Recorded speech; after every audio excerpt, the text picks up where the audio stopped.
당신이 배운 피라미드 이야기는 거짓일 가능성이 높습니다. 지금 이 순간에도 이집트 사막 아래에는 인류 역사를 완전히 뒤집을 비밀이 봉인되어 있습니다. 2017년 과학자들이 최첨단 우주선 스캔 기술로 피라미드 내부를 들여다봤을 때 그들은 경악했죠. 거대한 빈 공간이 발견된 겁니다. 수십 년간 알려진 모든 방을 합친 것만큼이나 큰 공간이 말이에요. 출입구도 없고 목적도 알 수 없는 이 방은 수천 년간 완벽하게 봉인되어 있었죠.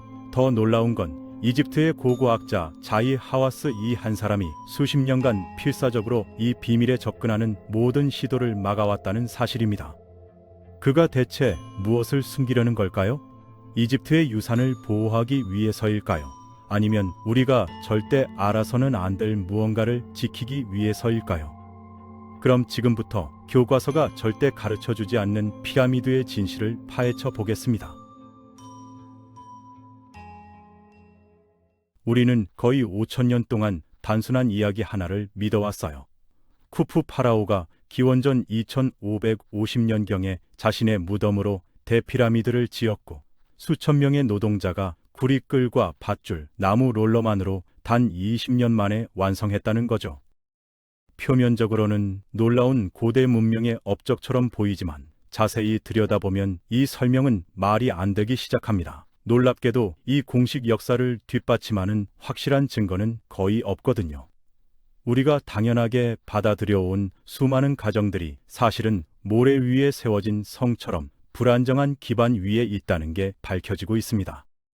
먼저 충격적인 사실 하나를 알려드릴게요. 쿠푸가 직접 피라미드를 건설했다고 명시하는 당대의 비문이나 기록은 단 하나도 존재하지 않습니다. 고대 이집트인들은 시장에서 산 양파 개수부터 복잡한 종교의식, 왕실의 사소한 행사까지 삶의 거의 모든 것을 기록에 남긴 사람들이에요. 그런데 이상하게도 인류 역사상 가장 위대한 건축물을 짓는 과정에 대해서는 아무런 문서도 남기지 않았다는 겁니다.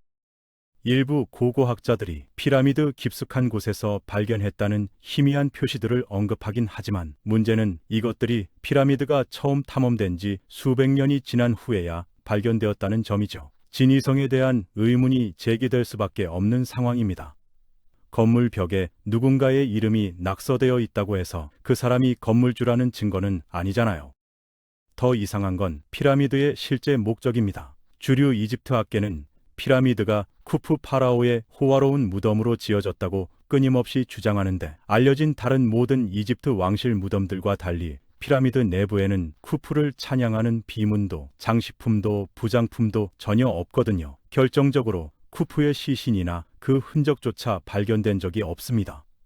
만약 정말로 왕실 무덤으로 지어졌다면 보물과 장례 유물, 화려한 벽화들로 가득해야 정상이에요. 하지만 그런 것들은 대피라미드에서 단 한 번도 나온 적이 없죠. 이 충격적인 공백은 심각한 의문을 던집니다. 피라미드의 진짜 목적이 역사가들이 가정해온 것과는 완전히 다른, 어쩌면 훨씬 더 발전되고 기능적인 무언가였을 가능성은 없을까요? 훨씬 더 당혹스러운 건 피라미드 자체의 놀라운 정밀도입니다. 현대 건축가들과 엔지니어들은 여전히 피라미드가 진북과 얼마나 정확하게 정렬되어 있는지 경탄하는데 그 오차가 1도에 15분의 1도 안 되거든요. 피라미드 내부에는 각각 80톤까지 나가는 거대한 화강암 블록들이 있고 이 돌들에서는 고급 기계 가공과 정밀 드릴 기술의 흔적이 명확히 보입니다. 역사가들이 주장하는 단순한 구리 도구로는 절대 불가능한 수준이에요. 엔지니어 크리스토퍼 던은 이 화강암을 면밀히 연구했고 완벽하게 둥근 드릴 코어와 놀랍도록 정밀한 절단면을 발견했습니다. 원시적인 방법으로는 극도로 어렵거나 아예 불가능한 특징들이죠. 최근 현대 연구자들이 구리끌로 이런 절단을 재현하려고 시도했는데 완전히 실패했어요. 그들의 도구는 금방 무뎌져서 쓸모없게 되었고 며칠 동안 작업해도 거의 진전이 없었거든요. 한 연구자에게 언제쯤 진전을 볼 수 있냐고 묻자 이렇게 대답했습니다. 1시간 후에 다시 오시면 약 4mm 정도 들어간 걸 보실 수 있을 겁니다. 겨우 4mm요. 오늘날의 기술로도 이렇게 어려운 작업을 고대 이집트인들은 수천 년 전에 어떻게 달성했을까요? 이건 중요한 질문을 제기합니다. 똑같이 당혹스러운 세부 사항이 피라미드의 복잡한 통로 네트워크에서도 나타납니다. 이렇게 복잡한 내부 구조를 건설하려면 작업자들은 명확하게 보고 안전하게 이동하기 위해 신뢰할 수 있는 광원이 필요했을 거예요. 전통적으로 역사가들은 횃불이나 기름 램프가 조명을 제공했다고 주장하는데, 놀랍게도 이 방들과 터널을 검사한 결과 천장이나 벽 어디에도 그을음이나 연기 자국이 전혀 없었습니다. 전통적인 조명 방법을 사용했다면 불가피하게 남았을 흔적들이죠. 이 놀라운 부재는 매혹적인 질문을 던집니다. 피라미드 건설자들이 어떤 형태의 고급 조명 기술을 가지고 있었던 걸까요? 이런 발견들은 흥미로운 가능성을 제시해요. 원래 피라미드 건설자들이 주류 역사가 인정하는 것보다 훨씬 더 발전된 지식이나 기술을 보유하고 있었을 가능성 말이죠. 그런데 이런 아이디어를 공개적으로 고려하는 대신 특히 자히 하와스 박사 아래의 주류 고고학계는 기존의 역사적 서사를 강력하게 방어해 왔습니다. 피라미드가 정확히 오리온 자리와 정렬되어 있다는 이론을 제안한 로버트 보발 같은 독립 연구자들, 그리고 스핑크스 주변에서 물 침식의 지질학적 증거를 발견한 로버트 쇼크와 존 앤서니 웨스트 같은 연구자들은 상당한 저항에 직면했거든요. 존 앤서니 웨스트는 스핑크스 기단의 특이한 풍화 패턴이 바람이나 모래 침식이 아니라 폭우와 흐르는 물에 의해 발생했다는 걸 명확히 보여줬어요. 스핑크스와 그 주변 구덩이는 다르게 마모되어 있는데 둥글고 물결치는 프로파일을 보이거든요. 이건 보통 빗물과 폭우에 의해 발생하는 침식 패턴입니다. 여기 미스터리가 있습니다. 사하라 사막에 이 정도의 물 침식을 일으킬 만큼 충분한 강우량이 있었던 마지막 시기는 1만 2천년 전 마지막 빙하기가 끝날 무렵이었어요. 사막에 언제 물이 있었을까요? 답은 놀랍습니다. 약 1만 2천년 전이죠.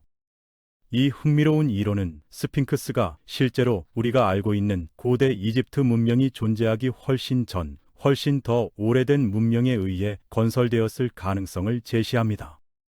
웨스트는 자신의 이론을 발전시켰습니다. 스핑크스의 역사는 이렇게 진행되었을 거라고요.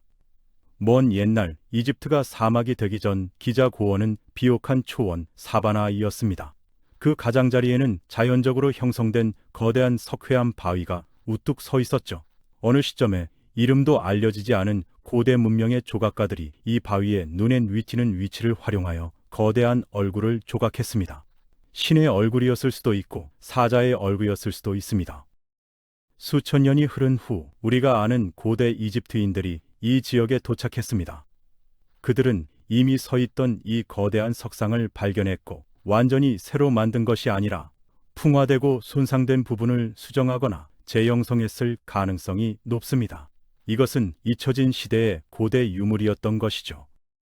긴 시간이 흘렀습니다. 변화하는 기후가 그 지역에 폭우를 가져왔고 이는 빙하기의 끝을 알렸어요. 빗물은 사자상을 오늘날 우리가 보는 모습으로 거의 완전히 풍화시켰죠. 비가 그쳤을 때 한때 비옥했던 사바나는 사하라 사막으로 변했습니다. 바람에 날린 모래가 수천 년 동안 동상을 목까지 묻어버렸고 몸체와 물에 의한 풍화의 명백한 흔적을 보호했어요. 그 후 수천 년이 더 흐른 뒤 우리가 아는 고대 이집트인들이 이 지역에 도착했습니다. 기원전 2500년경 피라미드를 건설한 제4왕조의 왕들이 모래에 묻힌 스핑크스를 발굴했고 얼굴을 자신들의 모습으로 재조각했을 가능성이 높아요. 파라오 케프레는 스핑크스를 처음부터 건설한 게 아니라 이미 존재하던 고대 유물을 복원하고 재형성한 겁니다. 웨스트의 문제 제기는 여러 논란을 불러일으켰고 토론 자리에서는 지질학자들이 그의 주장에 공감하는 모습을 보이기도 했습니다. 반면 이집트 학자들은 그의 결론에 대해 분명한 반박을 거의 내놓지 않았어요. 한 학자는 그의 등장을 이렇게 표현했습니다. 웨스트는 학계가 가장 두려워하는 존재입니다. 완전히 예기치 않은 곳에서 나타나 철저하게 검토된 근거, 일관된 설명, 설득력 있는 자료를 내세워 기존 통념을 흔들어 놓기 때문이죠. 그러면 학계는 어떻게 대응할까요? 무시합니다. 사라지길 바라지만 결코 그렇게 되지 않을 겁니다. 그런데 이 설명이 과학적으로 충분히 뒷받침되고 현재 우리가 가진 가장 설득력 있는 이론 가운데 하나로 평가됨에도 불구하고 주류 이집트 학자들은 여전히 이를 인정하지 않거나 무시하는 경향을 보입니다. 피라미드 내부로 들어가면 미스터리는 훨씬 더 흥미로워집니다. 1990년대 초반 루돌프 간텐브링크라는 독일 엔지니어가 피라미드 여왕의 방 내부의 좁은 터널을 탐험하면서 헤드라인을 장식했어요. 작은 로봇 카메라를 이 좁은 통로를 탐험하면서 그는 특별한 것을 발견했습니다. 전문가들이 순전히 상징적이고 아무데도 이어지지 않는다고 믿었던 통로였죠. 2개의 작은 구리 손잡이가 달린 석회암 문이 터널에 깔끔하게 끼워져 있었던 겁니다. 이게 왜 중요한지 아세요? 이런 구리 부속품은 피라미드 내부 다른 어디에서도 발견된 적이 없었고, 이 문이 뭔가 중요한 것을 보호하고 있다는 걸 암시했거든요. 그런데 루돌프와 그의 팀이 그 뒤에 무엇이 있는지 발견하려는 순간 이집트 당국은 명확한 설명 없이 갑자기 조사를 중단시켰습니다. 거의 10년 동안 대중의 기대가 이어진 후 2002년에 내셔널 지오그래픽이 후원하는 다른 팀이 돌아왔어요. 그들은 간텐브링크의 문에 작은 구멍을 뚫었지만 그 바로 뒤에서 또 다른 밀봉된 석회암 판을 마주쳤습니다. 그리고 믿을 수 없게도 그 2번째 문은 오늘날까지 탐험되지 않은 채로 남아 있어요. 전 세계 연구자들의 반복된 요청에도 불구하고 추가 조사는 이집트 당국에 의해 계속 거부되고 있습니다. 이런 중요한 시점에서의 갑작스러운 저항은 자연스럽게 질문을 제기하죠. 이집트는 진정으로 고대 보물을 보존하는 것에 대해 우려하는 걸까요? 아니면 숨기고 싶은 다른 무언가가 있는 걸까요? 그러다 2017년에 음모는 훨씬 더 깊어졌습니다. 국제과학자팀이 뮤온 방사선 촬영이라는 최첨단 기술을 본질적으로 고급 우주선 스캐닝을 사용해서 피라미드 내부를 방해하지 않고 검사했어요. 결과는 충격적이었습니다. 그랜드 갤러리 바로 위에 위치한 거대한 숨겨진 공간을 발견한 겁니다. 피라미드 내에 알려진 모든 방에 필적할 만큼 큰, 이전에는 알려지지 않은 거대한 방이었죠. 그런데 눈에 보이는 입구가 없고 그 목적이 무엇인지 아무도 모릅니다. 과학자들은 즉시 이것을 수십 년 만에 가장 중요한 고고학적 발견 중 하나로 환영했어요. 하지만 다시 한번 더 깊은 탐사를 위한 요청은 안전과 보존에 대한 막연한 우려를 이유로 이집트 당국에 의해 지속적으로 거부되었습니다. 엔지니어 크리스토퍼 던을 포함한 연구자들은 고급 도구 사용의 증거를 명확히 보여주는 표시와 패턴을 꼼꼼하게 문서화했어요. 던은 왕의 방에 있는 화강암 블록을 면밀히 연구했고, 단순한 구리끌의 능력을 훨씬 뛰어넘는 고급 기계와 일치하는 완벽하게 뚫린 구멍과 정밀 표시를 발견했습니다. 화강암은 장하던 지구상에서 가장 단단한 돌 중 하나거든요. 기본적인 고대 도구는 빠르게 마모되거나 완전히 부러졌을 거예요. 그렇다면 고대 건설자들은 수천 년 전에 정확히 어떻게 이것을 달성했을까요? 이 모든 이상한 발견들, 숨겨진 방, 신비로운 문, 정밀 도구 사용은 뭔가 놀라운 것을 암시합니다.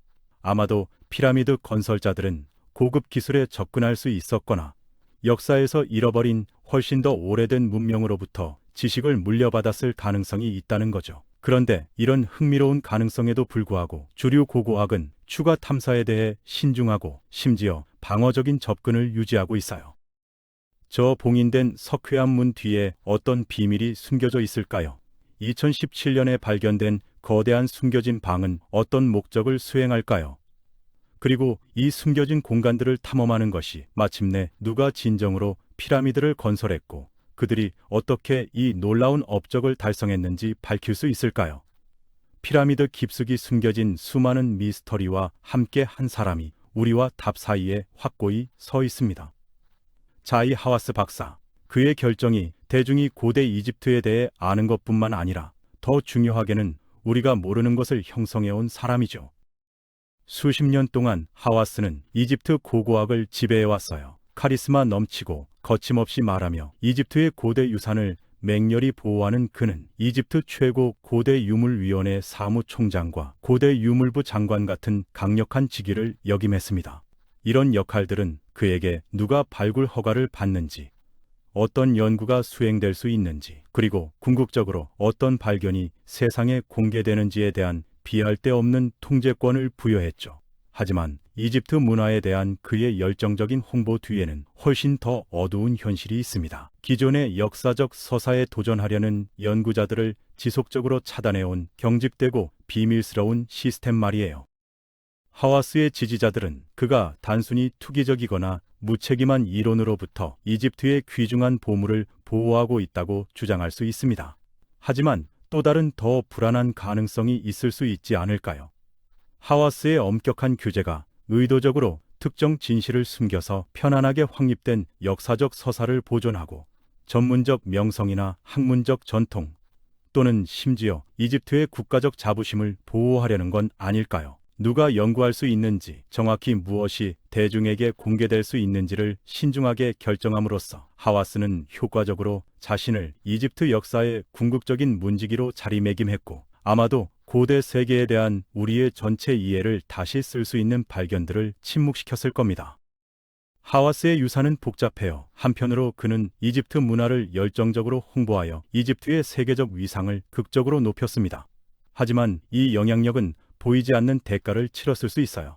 그의 제한적인 정책들이 의도적이든 아니든 중요한 탐사와 발견을 막았을 수 있고, 고대 이집트에 대한 중요한 진실들이 여전히 모래 아래 묻혀있게 만들었을 가능성이 있거든요.